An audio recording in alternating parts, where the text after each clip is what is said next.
Welcome to the Startup Espresso.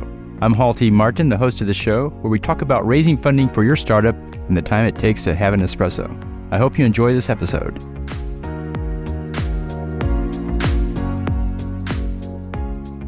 Hello, this is Halti Martin with the Startup Funding Espresso, your daily shot of startup funding and investing.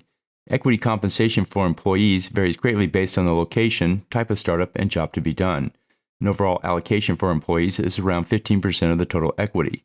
First 5 hires receive 1 to 2% each. Later employees receive 2.5% each. You can also apply a multiplier against the employee's salary. This makes it easy to apply to employees across the board. Director level and above receive 1%, while those below receive 0.5%. Employees seeking a higher salary receive a lower equity percentage. Those accepting a lower salary receive a higher equity percentage. Contractors typically don't receive equity. Other factors impacting the equity decision include the current market conditions. You can use equity to compensate seed stage employees with salaries well below market rate.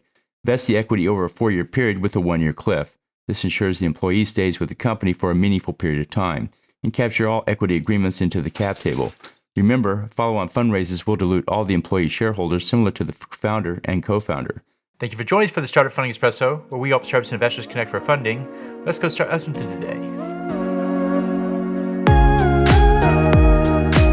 Halti Martin is the director of Investor Connect, which is a 501c3 nonprofit dedicated to the education of investors for early-stage funding. All opinions expressed by Hall and podcast guests are solely their own opinions and do not reflect the opinion of Investor Connect. This podcast is for informational purposes only and should not be relied upon as a basis for investment decisions.